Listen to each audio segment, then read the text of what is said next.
Dia kat dekat lampu tawid yang awal, cik tembus kena ni.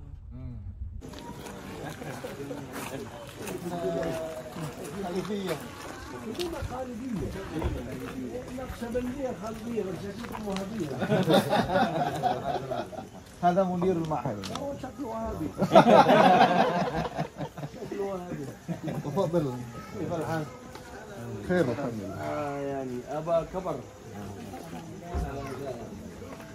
قلبكم ولا أنا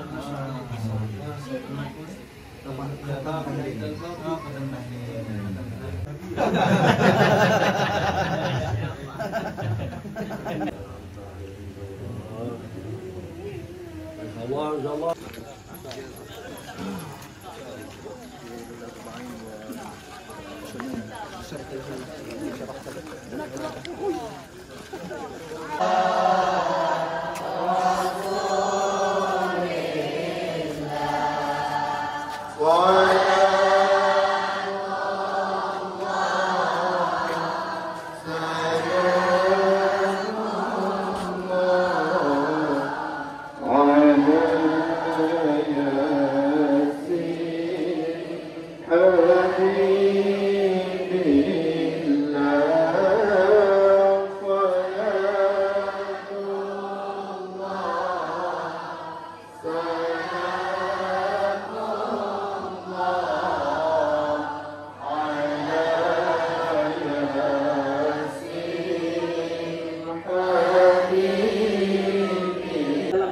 sunnah itu betul-betul sangat kuat. Di antaranya adalah apa yang dilakukan oleh Abdullah bin Abbas, seorang gulam, seorang anak kecil yang ketika itu Rasulullah SAW ajarkan kepada beliau agar sambillah ketika makan jangan lupa membaca Bismillah.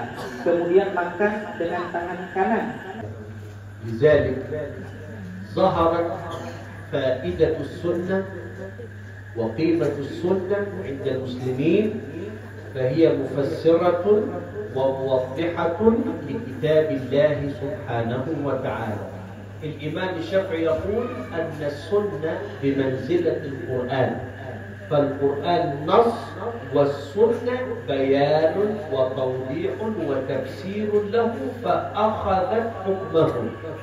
Maka di sini kita melihat bagaimana faidah ataupun nilai daripada sunnah an-nabawiyah, bahwasanya Imam Syafi'i pernah mengatakan bahwasanya al-sunnah ini bimanzilatil Quran, itu sama kedudukannya dengan Al-Quran. Kenapa? Karena memang sunnah ini merupakan penjelas, merupakan penafsir, merupakan penjelasan daripada Al-Quranul Karim. Tanirati lil mustarsyidin al-maqsus bi jawami'il kalim wa samahatid din. Shalawatullahi wa salamuhu alaihi wa ala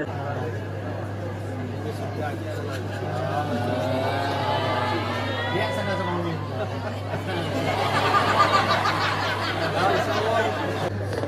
sama leh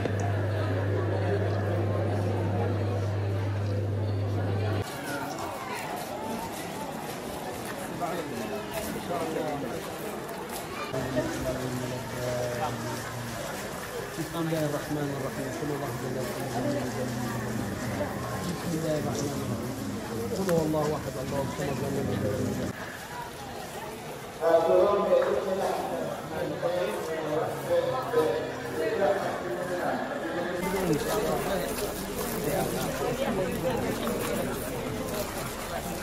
Buka pintu ya.